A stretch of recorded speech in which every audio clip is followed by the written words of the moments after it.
No, I would this still is like to keep one to okay. try and learn what magic it is. What would be the point in just throwing away enemy technology when we could learn it, perhaps take it apart, perhaps learn how to defend against it? So Luca walks away, and Yep. N had her hands in her head in her hands, and Stalbor says Don't look at his me. line, He's your brother. and then and so when she says that line, she looks up and she's like, "You have no idea how much work it's been.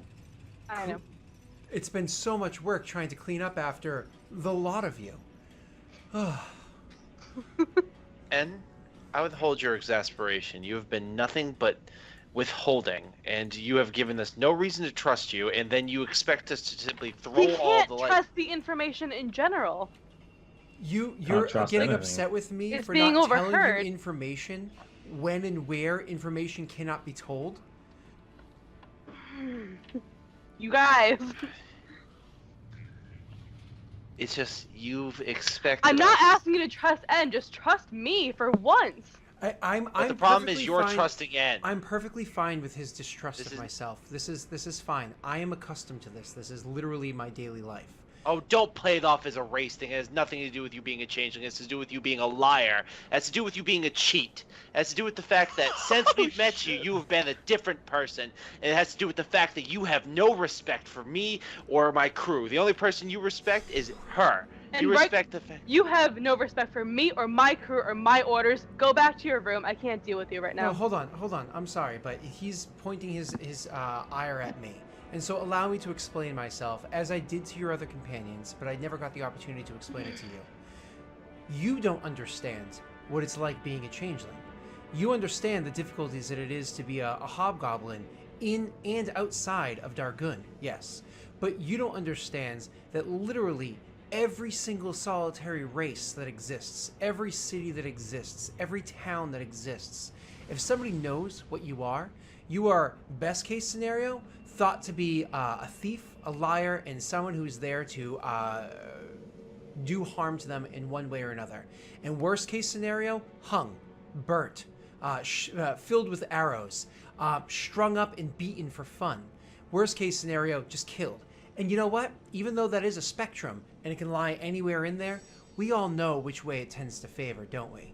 So if I have to lie to survive every single solitary moment of every single solitary day, I lie and I survive. If you're upset about the fact that we were introduced to one another by untoward circumstances, well, guess what? Get over it. Because those same circumstances led to you and your companions killing my only family. The only family I've ever known in my entire life. And here I am, offering aid, when I could easily have spit in Kieran's eye and taken a sword and been done with this world. Or survived, because I am not some easily killed person. I could have survived and gotten away and then did everything in my power to make your life even more difficult, or just fucked off entirely. But no, here I am, putting my life at risk to aid you. Were there benefits in playing some roles? Absolutely. Did I enjoy them to their fullest extent? Absolutely. Because I deserved every one of those. For every bead of sweat that I dropped and every drop of blood that I bled. You can sit on your high horse and judge me for the decisions I've made, and I can sit on mine and judge you. Or we can get the fuck over it and move on and assist you in your task, which I believe was to go to the Roar Hold so you can find something of significance to yourself. Here I am, on this boat, taking your berating, to assist you. You're welcome. I come walking in and I drop the lamps like I got him.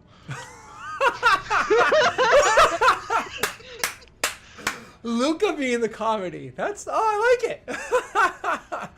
Oh, this is good. We haven't had Luca be the comedy in I feel like the entire season. This is good. I like it.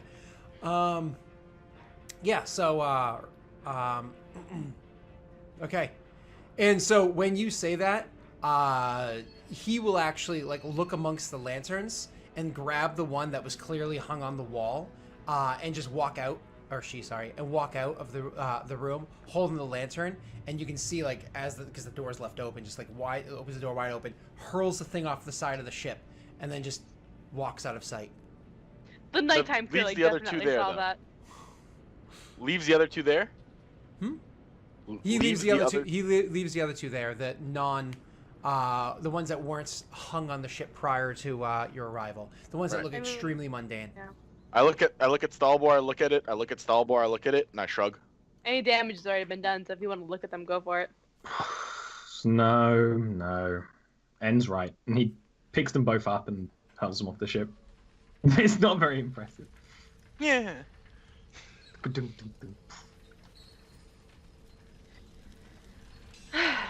So, And then goes back to the room and pours 2 glasses of wine. yeah, you guys Oh, gotta just go I back to really your... hope one of those are for me. Oh, yes. Wait, we're all in the room, right? Yeah. Uh, And then he hands Kieran a glass of wine and starts drinking the other one. you getting You can enough see for a third? Reich. What's Reich's expression right now? Because obviously Reich's right there. Right. Blank. And when they start pouring drinks, I say, I nod and I say, I'll be in my room, and I head out. I'll like reach out to like accept a glass from like Stalbor of wine, if he's gonna give it. I'm Yeah, still doesn't mad have at you. If you actually do that, he will pour. Kieran, he's probably sitting next to, will notice he does literally pour it like a little less. Very I'm still, minor I'm passive still aggressive. mad at you. Do you say that as I ask Yeah, for the I'm still mad at you. for keeping the lamps? Yes. You just walk around saying you need lamps, Yes. and Look, Kieran, Candy! That's how this works, Luca. he's human. He doesn't understand the big picture. He's Now human. get His drunk brain and isn't don't pickled. understand any Like, picture. so you're saying like the way I can like navigate this ship at night, the only way is with lamps, and you wanted to take it away, and I didn't know why. yeah, and you listened because I told you it was important. Jeez. What's that saying my mom used to say? That if your friends jump off a bridge, should you, or something like that? Yeah, no, because I'm a fucking captain. How have you gotten so far in your house without like recognizing command structure? Like, I understand. I completely No. understand command structure. I do. you're being kicked out of House Denise because you're fucking incompetent. That's what this is. Oh, why did this start again? Luca just like he was looking to like just drink wine with them, and he just like drops it, So and mad at walks you. out. Just literally drops it, and he says, "Stallboy, I hope you have a good night." And he just walks out. But not you, Kieran. So, Got him. so Got two him. things. One, the bridge that your mother was referring to was the one that your country blew up, which was Right. like super bad. And two, We don't talk about that. did you say that Reich left the room? Yeah. Yeah, right. Yeah. Eric's Mike's So- back in his room. About 10 minutes later, if you're in your room, you'd hear I go and I open the door. it's N standing there. I nod and I say, I'm glad you came. Can you come in? Walks in. Close the door behind him and I say, before you speak, I owe you an apology. I want you to know that I can't understand what you've been through, and I will never try to, simply because I have no frame of reference. My distrust for you was misplaced and simply ignorance. I will attempt to be more trusting. Usually, it takes time with these things, so I hope you'll be understanding with the time it will take, but I promise that I will give it a try. She just nods her head like a single nod of affirmation and understanding. Extends her hands to shake yours. I meet it. So places a second one, so it has like a firm handshake, and places a second one over your hand, but it's like a much more gentle second hand, like one more shake, and then turns and walks out, like just walks out of the room without saying anything else. Close the Actually, door. without saying anything ever. So didn't even Well, speak. I would just walk over, open the door for her, because I close the door behind her, and then Yep. close the door, and I'll go back to my meditation. Okay. And I mean that kind of concludes that. Yeah. So honestly, I don't think there's anything else you guys really need to chat about between now and where it is that you're going. And if I remember correctly, the first place that you were going to was in Zalargo. Yeah, I believe Yeah, it was. Mhm. It was either was it Trollenport or was it Kronenberg? I don't I think it was remember. We need to start doing a shipping manifest of where we're going and Oh why. jeez. Oh, there was. Go and break out the Excel spreadsheets. There Ah. actually was, but the problem was I think it was like in the Skype chat ages ago. Yeah, it and doesn't count if that it's in a blew Skype up chat. 50 times. So We it's used to like have what Google Frank Docs. does, what Frank started over in our Mass It's Effect very stream. easy to do. We just need like a handout. Yeah, we that just we need can to do, edit. or like the Google Docs Google thing, Docs. right? Yeah. So Frank was brilliant enough to be like, nope, anything that's said, we're just gonna write it down so we don't forget it later, because I'm always tired and Sky has no memory. All right. So, anyways, I'm pretty sure it was Trollenport you guys are going to, which is the capital, right? So, Yep. So you guys were heading to Trollenport to do your first little bit. If I remember correctly, Trollenport was one of the places that you were dropping off things. You were actually dropping off stuff for what's it called? What's his name there? Sorry, for Janine House Karen. Kenneth. It was the first thing that you were doing Yep. for House Kenneth. You were dropping something off there, and you were picking up soldiers, I believe, to bring to elsewhere. Yep. So Or no, I thought we were bringing the soldiers from Sharn to Trollenport or Kronenberg. you were bringing this. Oh, that's correct. Yeah, I'm yeah, so yeah. sorry. So yes, you're bringing the soldiers to Trollenport. That is correct. Yeah, we're bringing and, the soldiers to Trollenport, and we're bringing the goods from Sharn to Valinor. It's Newthorn. Pylus. It's Kobara. You're first going to go Valinor, and then your last location was New Throne. Sorry, or Adderport, whichever one it was. So the first one's Trollenport. So you guys pull into dock, and this is where you're dropping off the soldiers. Luckily, this was the quickest of the trips. It was the shortest one. Again, in that same group, which I'm going to have to do find out all that information delivered to you guys. I'll probably do that during the next break, which is coming up soon. Find out all that information so I can give it to you. And it was a short little trip to get there. So you guys pull into Trollenport, and for everybody here, except for Kieran, this is your first time in Trollenport. And even though Kieran's been to Trollenport before, she probably has never really left the docks before, because why? You do a job, you leave, right? And does Kieran kind of hold that mindset now as well? We've dropped off the soldiers, we're getting supplies taken care of while we're at the docks. Let's leave the next day or whatever it is. But you guys actually want to spend time here. In Trollenport? Trollenport happens to be the capital of Zalargo. Zalargo is the nation that's controlled by the gnomes.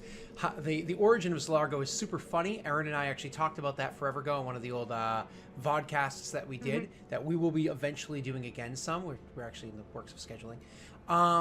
So you guys are at Trollenport, which is the capital there. It's a big, dense city. It is absolutely beautiful with somewhat tall buildings, which is funny because it's controlled by gnomes, but it is just absolutely stunning. So, Aaron, go ahead and respond.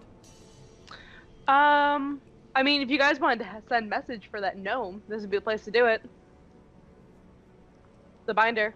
You mentioned that. Oh, that's a brilliant idea, Rank. Yeah. So that is a good idea to do, one. And then two, actually, just a reminder, I'm so sorry, Eric, 10,000 years ago, this was a Takani Empire city. Pretty much every major city, every major city that exists across Corvair, for the most part, with the exception of Karnath, because that's actually the original human area, was a hobgoblin city. In Karnath, I don't think any of them apply there. I'm not sure if anyone would have presented themselves as a good target for this, but Reich is a little bit of a history buff, and anyone who will listen to him, even if it's half-heartedly, he will talk the ear off of for the trip. He'll just find one person on the ship as best as possible, and he'll talk the ear off. Stalbor was my first... If you do this, Stalbor wants to be shown around the city at least briefly, and you'll have a very hard time convincing him not to be a tourist for a day. That's awesome! Yeah. Did you bring minor image so you can take pictures? Stalbor would literally be saying, "Is like, I used to have a friend who had this thing. It could take snapshots of moments, and I had it. Oh, I'd take snapshots of lots of things." It's funny, actually. You say that as you're walking by a shop, and there's literally a gnome peddling such devices. How much I would, because I'm assuming I'm walking with Reich, right? I would like grab Reich's shoulder and be like, "It's a sign. It's a sign from the court." And I would much are literally they? like go up to the guy in front. And it's like, "How much is this machine?" Oh, this right here, it's going for just 115 gold pieces. You put the slip right in, you snap the shot, and it prints it right on there for you. You have the image. The image doesn't fade. Does not fade in the lifespan of a gnome. Well, 115. he's already very excited and just starts like getting his money together. Mhm. And I assume goes inside the shop. Mhm. Oh yeah, he buys one. He buys a fucking Eberron camera. Okay. Sure. So you spend 115 gold and you get the camera for the Eberron camera. And so he calls it what is it? A still horizon. It's called a still horizon. Now I'm glad that you purchased one. It makes me very happy. How many slips would you like to have? How much per slab? Oh, it's 3 gold pieces each. We'll take 10. Yeah. 30 more gold pieces sounds great. Here you are. And I'll throw 30 gold pieces on the table. Hey. Okay, there you go. And the way that it actually works, just so you know, Ollie, it can do, so there's 2 settings for it. There's the high definition setting and the low definition setting for it. The high definition setting uses illusion magics to put it on there, including like colors and definition and stuff like that, so on and so forth. But it's more fragile, like the actual magics that hold it together more fragile. The lower definition uses transmutation magic to literally transform the paper to have the image on there, but it's far more durable. Like the magics built into it far more durable. This is something that he explained to you. This is something that Stalbar would have discovered while looking the thing over. He would be like, well, I walk into the next place, just like playing with it, half taking it apart, you know, Well, breaking the warranty. we have 10 images. I suggest perhaps we take an image with the group at each of our major destinations we visit. Oh, right. You sentimental bastard. I love it. Don't tell anyone. No, this was my idea, of course. So, you guys go walking around. Eric, why don't you do me a favor? Why don't you roll me a history check with advantage 3 times to go over details? Hey. It's great because even if you're wrong, Starwood doesn't know. He has got a +5 intelligence, so I imagine he'll figure it out. Oh, a natty 20 to start! Oh. That's amazing! And an 18. Wow! Told you, Yeah, he's I a mean, history that's buff. But hold on. I have an excuse for the last bit. Ollie, were you drinking on this tour? Yeah, you better believe. Were you getting right? Were you getting Wine right to drink tastes with very you on good. this tour? Of course. So it wasn't that he knew less at the end of the tour. It's just that he was less intelligible at the end of the tour. So you just stopped asking what? Does that mean that we come back to like the ship at the end of the day, like just sloshed? Just And this is our ship here. This isn't historical at all. we're gonna make history, right? Yeah. And just like yells like elvish sayings, like gets on the ship and just starts singing for no reason. It's very unpleasant. We're just both singing in different languages. When we come I- back on, I'm singing Accomplish War songs, and he's singing Elvish songs. Does the other Aeronel elf on our ship like peek up at like the singing, like the elvish sayings went up?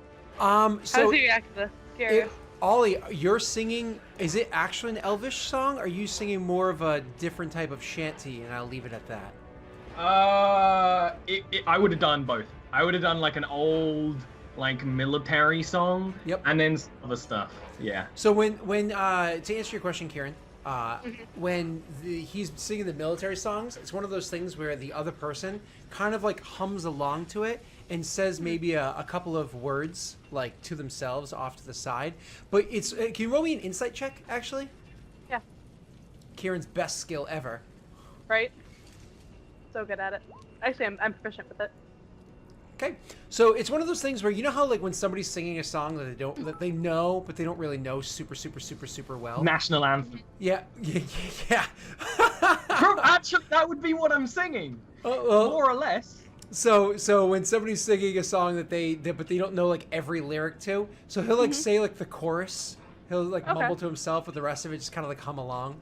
Like pretty much every Michael Jackson song. Like everybody loves Michael Jackson songs, but you don't really know the lyrics of it. Very apt comparison. Yeah. Gotcha. So, Okay. complete side tangent, has nothing to do with the game.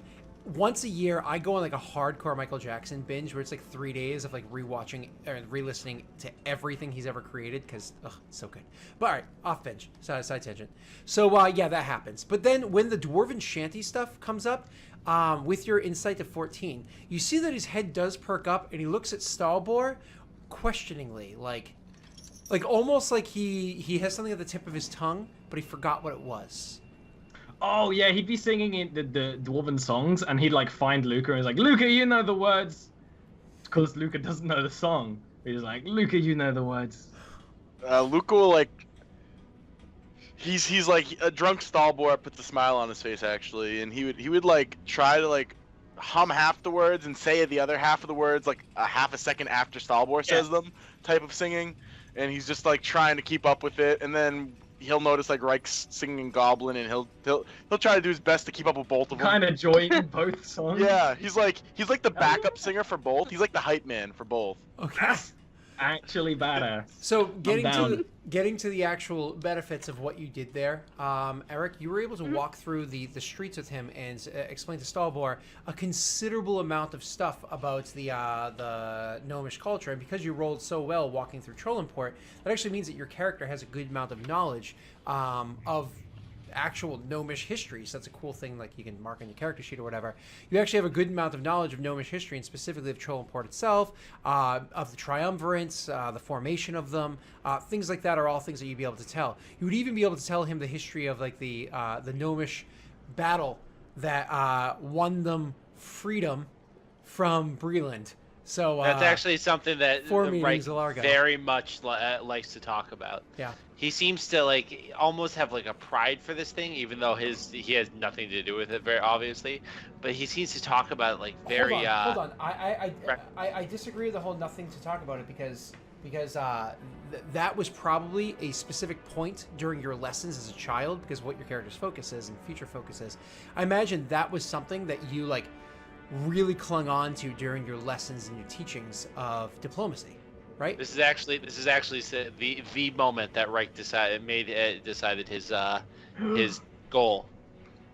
But he's not going to say that to him. He's just going to. But he would very, very happily talk about it. Stolbo would notice that there's a little bit more emotion coming from him. Starbol's a smart boy. He almost like when he talks about it, he talks about the situation with such reverence, just that these people, without drawing a drop of blood, were able to secure themselves a nation. So you finish your drunken tour, you have a lot of fun going through it, and somebody sends a message over to the gnomish lass that you had before. But don't worry about that, because we will do it in 5 minutes when we come back for our next break. So get a pee, get a drink, do whatever you... I'm gonna get a beer! I forgot I have beer. Bye! Hey!